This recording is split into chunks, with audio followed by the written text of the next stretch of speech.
That's been going on ever since.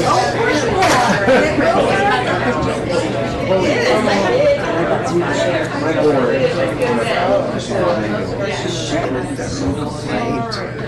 so my board is great. I sent the whole thing to him, the summary, board meeting, session, said, you know, this is where you have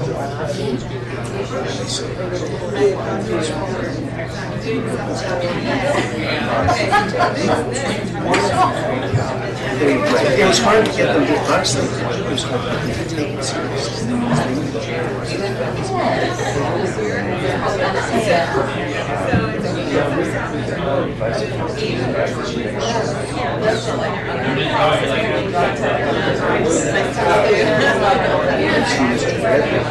Sure.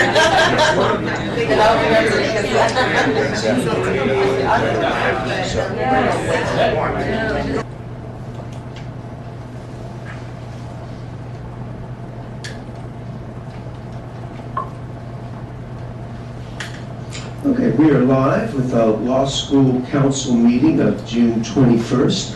My name is Mitch Winnick. I serve as the chair of the council at this time. I'm also president and dean of Monterey College of Law. We'd like to welcome all of you here today. Should we take roll before we call for public comment? That's fine. Sure. Okay. David, would you call the roll, please? Sure. Trubinsky. Johnson. Kloppenberger. Here. McGill. McMillan. Mullins. Rager. Here.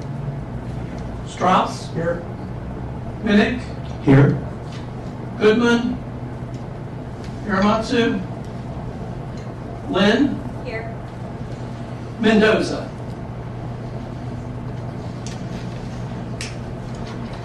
I show 5 voting members here, 6 voting members not. So that means we're open for discussion, but we do not have a quorum for the purpose of voting. And that's because those are all the full positions, so those are actually the 11 full positions. None of them have been vacated yet?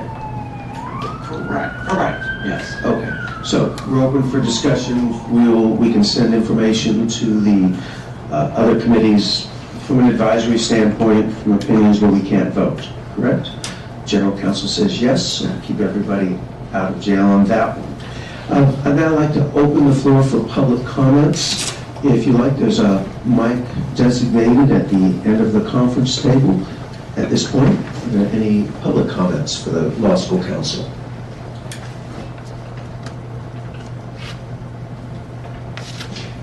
Hearing none, we'll bring it back to the committee session. Item number B on our agenda is a review of the draft minutes. I believe each of the members of the council have received a copy of the draft minutes, although we will not be voting on them. Are there any corrections or additions to the minutes at this time? And I'll direct your attention to the screen because copies of the minutes are there as well.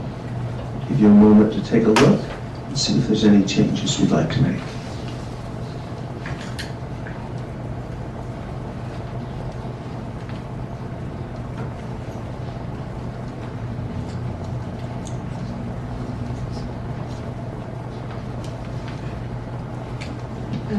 Mr. Chair? Yes. If I may point out, it looks like there may be a typo. The law school representatives present, the line ends with an and. So either somebody's not listed or the and is unnecessary. That's true. We like it to be a little mysterious, so that's the mysterious representative to be named later. No, if we could, the minister show, we'll strike the and from that one. Or move it preceding the last name before Dean Strauss's name. If we're going to be that picky, my name is misspelled. We should be that picky. Bob, how does? Strous. Strouse. We will make a note. Thank you. Any other changes? Under additional guests, Yes, it says Dean Barbieri. that's actually correct. Sorry. He does that to us all the time. We've talked to his mother. She's refused to change his first name. So he is Dean Barbieri. Thank you. Any other changes or additions? Okay, hearing none, we will ask that those changes to be made, and this will become part of the record. Moving on to item number C.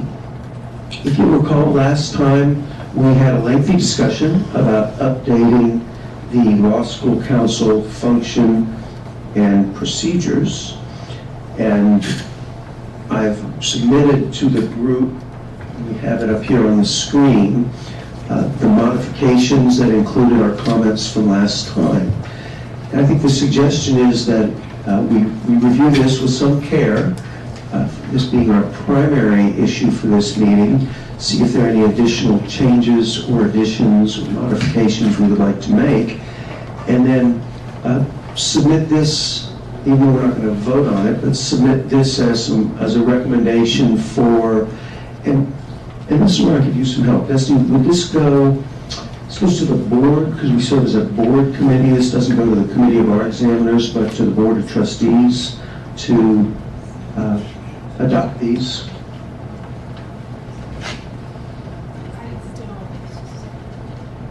I don't know the answer to that question, but we will find out. Okay. Donna, any thoughts on that? I think. I'm multitasking, I Okay, apologize. so we're appointed and approved by the Board of Trustees. So I would assume that the next stop for these suggested revisions would be to, used to be called the Committee of Operations and Management, is that who reviewed rules? I'm not sure with the new structure, which board committee it would go It would to. probably fall under the Programs Committee. Programs Committee, okay. So then our suggestion would be that this be forwarded on to the Programs Committee for consideration. And it would not be uncommon, do you want to for the board to ask for comment from the committee of our examiners? So it Okay. would be unusual to submit for any comment at the committee. We would welcome their input. So I'll just highlight a couple of key points. I know we talked about them last time, but yours, we've suggested a combination of the ABA law school deans into a single category rather than dividing it between the public and private. We didn't change any of the allocated numbers by category. We've also, if there's nothing else, I'd call our attention to one that we left open for discussion, which is 2A, which is whether or not we wanted to make the change at this time that we expand those who could serve to be not just deans, but we talked about the language being deans, vice deans, associate deans, or former deans. So I've opened up for we've been thinking about that for a while. Lisa? Mitch, I will just bring that back to the floor because that was something I originally proposed several meetings ago. And my concern is with the modern role of the dean. There's so much expected externally in terms of fundraising and all of that. And while this is critical for our students, we also have experts now in the school, often an associate dean, who really deals closely with bar passage issues. So for example, what I was doing today, and at many of these meetings, taking notes, which I will distribute to the people who really are on the ground doing this. And, so I just propose that if we could broaden it, I think we wouldn't run into this problem of a lack of quorum, and we'd have more engaged participation. Okay. Susan, your thoughts? I think I'm sorry, I don't know. I think we either need to do that or we need to develop a robust pattern of having alternates where, these meeting dates are set quite far in advance now, and we ought to be able to get, a quorum that's really distressing when that doesn't happen. So the more I think about this, I think I would be comfortable with either of those and possibly both. You know, so that we can take into account that sometimes something comes up that is going to trump this for someone who's very committed to doing this. And then if they had an alternate and could call on that person, we'd have more of a discussion.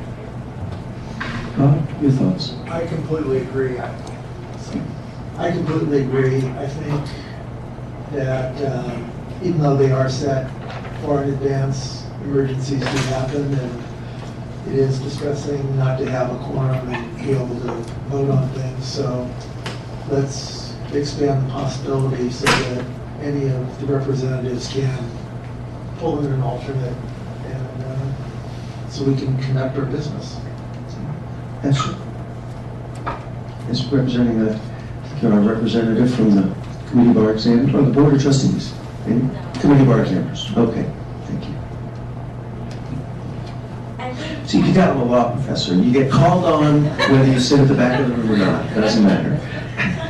Socratic method. Yes.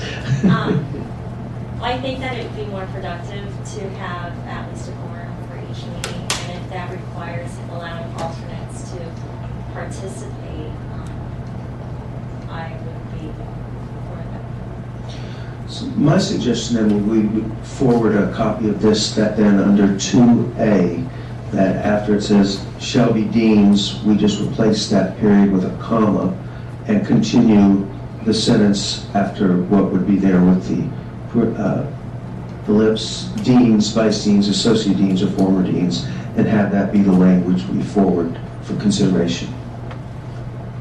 Seems to be a consensus on the group, so let's do that. The only other significant changes were things we talked at length and I believe had agreement on. We talked about membership attendance requirements. We talked about having alternates to those being able to attend, to participate in the discussion, but not being able to exercise the voting privilege of their elected representative. We had replacement language if you're unable to serve or notify us that you can no longer serve. And then we set some dates for meetings. So are there any other thoughts on those issues or any other additions? Well, a question that I would have is, should the alternates be, for example, not necessarily someone who works closely with the person who can't get to the meeting, but is another dean, or so that we get the knowledge that we're looking for in the kinds of discussions that the school is having. So we're talking now, I'll direct your attention to D4 on page 2. So that's the discussion, that's the language we added about an alternate to make sure that we have the input from that type of school. I guess it is clear because it says, or a dean from another law school within their category. So you would be okay with that? Yeah. Okay. Anything else? All right, well, it sounds like this would be a good opportunity, since this is a change in the role of the council, Dusty, I'm allowed to open this up for public comment? You can, yes. Okay, I'd like to open this up for public comment, to see if there's any feedback from the other deans, vice deans, associate deans, former deans, or other representatives who are in attendance. Dean Brandis. Thank you, Mr. Chair. Fred Brandis, St. Francis School of Law. I would just comment in support of the various members of the council who've commented on the importance of the real ability of this group to function and accomplish things. Today, it's very difficult for you to vote the rules to go forward after they've been considered several different times for similar problematic situations. So I strongly support some revisions that make it possible for this group to actually be able to perform the functions. And I think these ideas and suggestions that have been floated and placed in this language are workable solutions. So just a comment to vote in favor of the action that's being suggested and approved. Thank you. Thank you. Karen Goodman, did I see you? Thank you, welcome. Hey, sorry, I'm a little hard on plants today. Not a problem. I believe that changes with 7 members here, 5 members not attending, which would give us a quorum. Just in time, Karen. Oh, perfect, I'm glad to serve on that. Well, I think we have to 6. but it would take one of the missing off. So would it be 6 attending, 5 missing? So I think we still have 11. So that should have shifted us to a quorum. The 2 are vacant, I believe, because they're ABA positions that are not appointed. A moment while we do math. Nothing that one of these lawyers do not do well.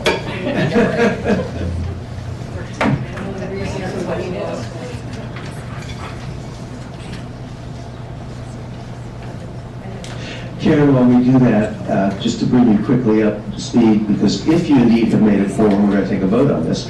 We're reviewing the revision of the law school council functions and procedures. We made one change just before you came, which is under 2A, which is to add the language deans, vice deans, associate deans, or former deans to the possible categories of individuals who can serve. And then everything else we've just kind of walked through and have not heard any other changes yet. Thanks, Mitch.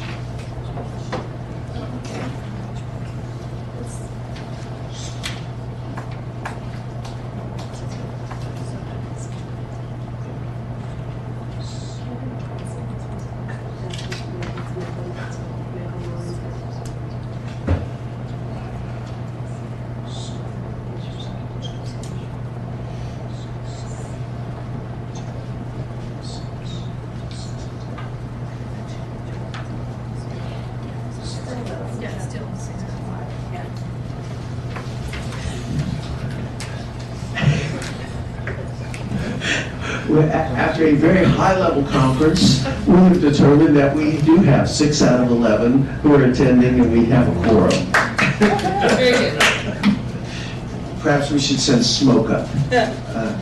Anyway, so with that, the chair would entertain a motion to approve the law school council function and procedures as amended, and that they be forwarded to the appropriate committee of the Board of Trustees for consideration. So moved. It's been moved Second? and seconded.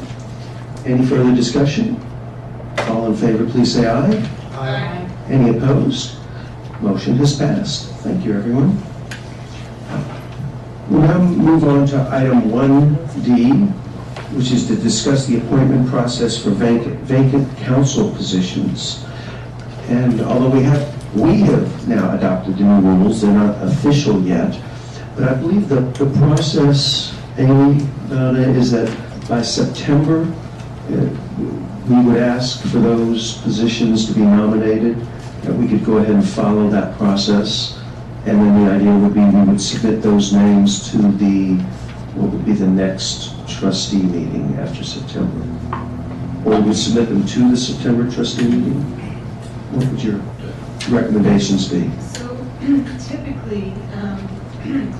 typically nominations would be considered by or before September. But while the Appendix I review, the review of the committees, commissions, and councils is going on, because one of the questions that the board is going to be considering for all of those subentities is the size and composition of the committees. And the board isn't going to be doing appointments until that action happens in September. So I think it's unlikely that they'd be ready to make appointments sort of later that day in the September meeting, but certainly by the November meeting. Okay.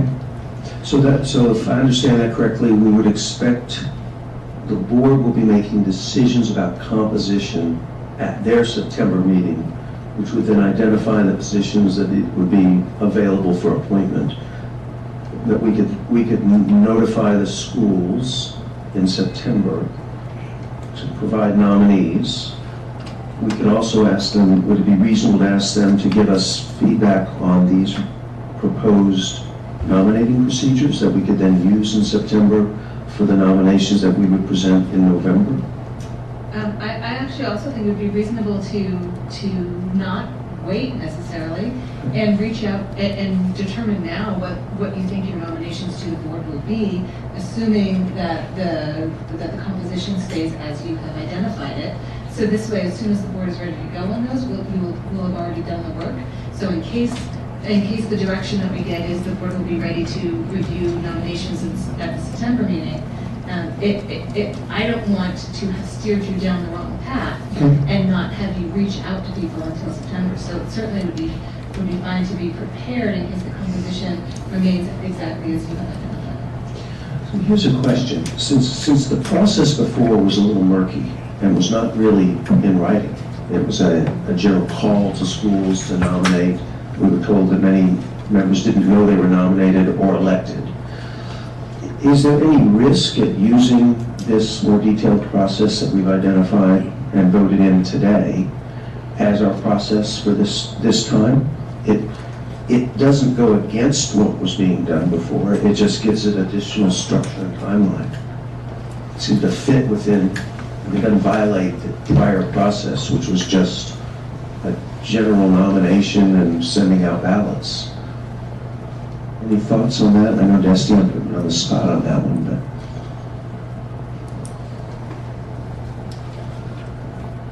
I mean, I'll read this, but I agree that if you're not changing anything, if you're still in compliance with what the rules are, but you're just following maybe more specificity, I don't see why that would not be okay. And we'll look at it, but I really think that is what we're doing. We're not really changing the nature of how we're asking the schools to get input. We're just giving it a structure and a timing. We've added some categories of who would be eligible to be nominated. So I would suggest that we, subject to being corrected by general counsel at a later date, that we follow the procedures that we approved today and go ahead and do as Donna suggested, put out a call for nominees and have them ready for the September meeting, knowing that perhaps the trustees will elect them at that time, but also know that they could say, well, it might have to wait till November. Does that seem fair? And we will certainly know as we get closer to September. So it won't be that the September meeting occurs and all of a sudden the board says, oh, and where are the appointments? Oh, here they are. So we'll be able to give you greater direction, certainly in a few weeks, a month at most, probably, to let you know what the board's timeline is for considering it. I just wanted to make sure that I didn't suggest that you should hold up, and then the direction that we get is, no, they'll be ready to do this in September. So we'll give you guidance ahead of time so you will know if they'll be considering this at the September meeting or if it'll be a subsequent meeting. So it would seem like on something like this, since it's procedural, with the committee's permission, I'll work with staff on getting ballots or getting emails and mail prepared and submitted to the schools and sent out and processed. So our next meeting, and I'll jump to the end, so we meet one more time. We meet next when? Formally, you just said December. December. Yeah. So this will happen, so now would be our time to make our decision on this process so we can give staff the direction to proceed ahead. Well, and the process is spelled out in item D2, where you have your nominees decided upon around October, that would go to the board in November, and then the new terms start in December. So I don't think there's anything that would disallow us for following this procedure. Okay, so our plan will be to follow as outlined in D2. Yes, Susan? So as I understand it, there are current vacancies, and then there will be the new terms. Right? So as long as we don't have a meeting after this one until there would be time to do that, I think what you're suggesting is it'll just be, there'll be some people who will fill these unexpired terms and some people who will go into the new terms. Right? I think that's right. Or again, it may just not be reasonable to have interim appointments and we just wait, follow this. We're reconvened in November as a full body under the new rules. So I think it's most likely that will happen. Since we won't meet again until November. So I think that works. Okay. Yes, David? So, the way it was discussed earlier, the next meeting was not going to be till December 6th, and that's typically it was the day before the committee of bar examiners. So, are you having a meeting before December 6th? No.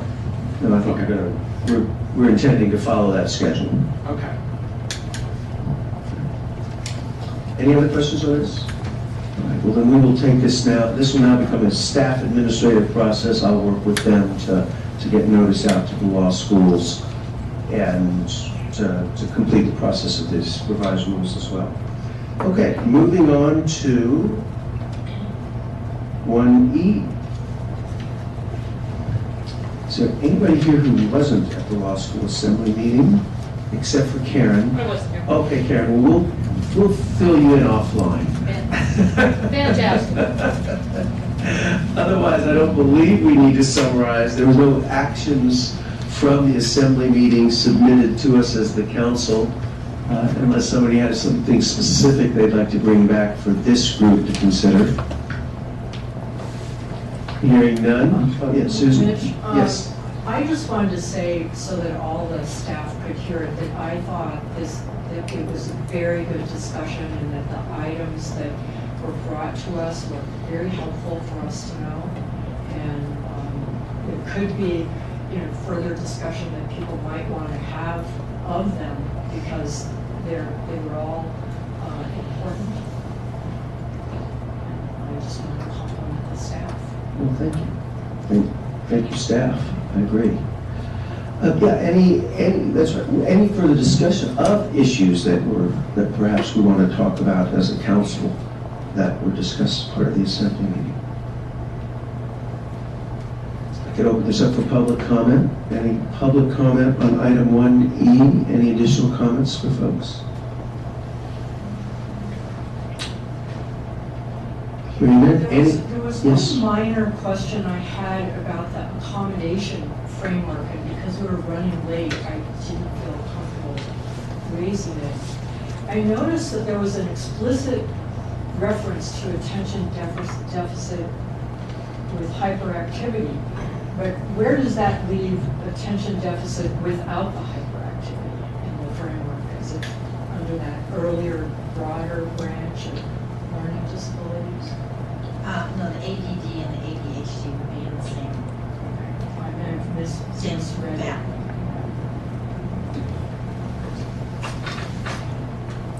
The other question I had relating to that, it might be helpful to other deans to know as well. When you talk about encouraging people to apply for their accommodations early, what does early mean in that context?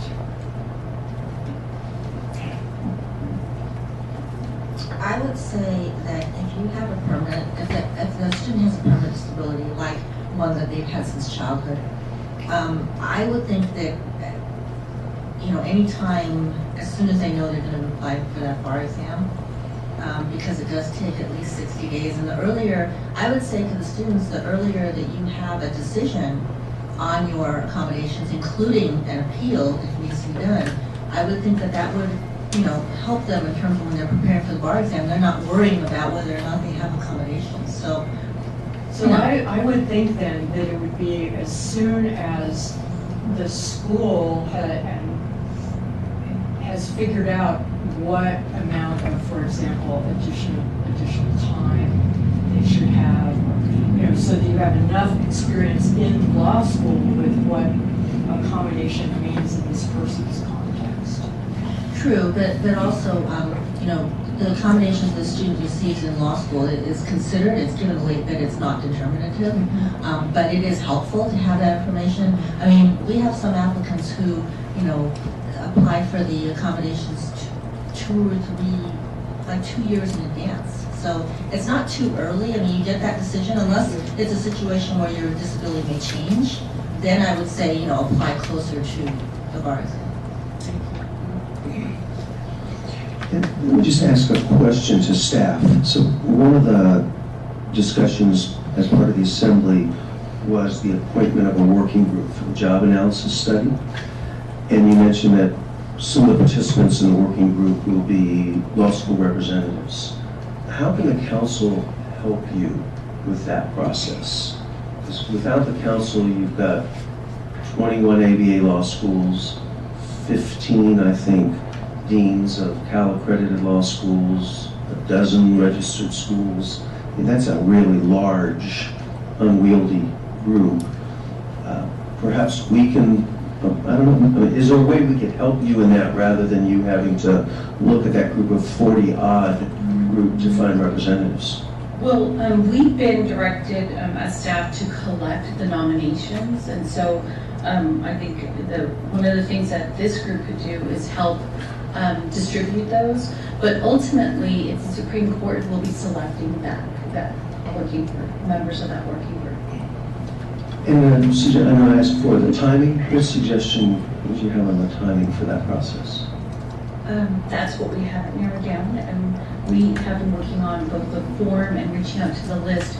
Karen, do you recall you've been participating in the working group, what that time frame looked like? Well, I think that at the last time we had the call, we had talked about the general identity of the members, composition of the working group, with the idea that we were then waiting for staff to give us kind of a mock-up of what the application would look like.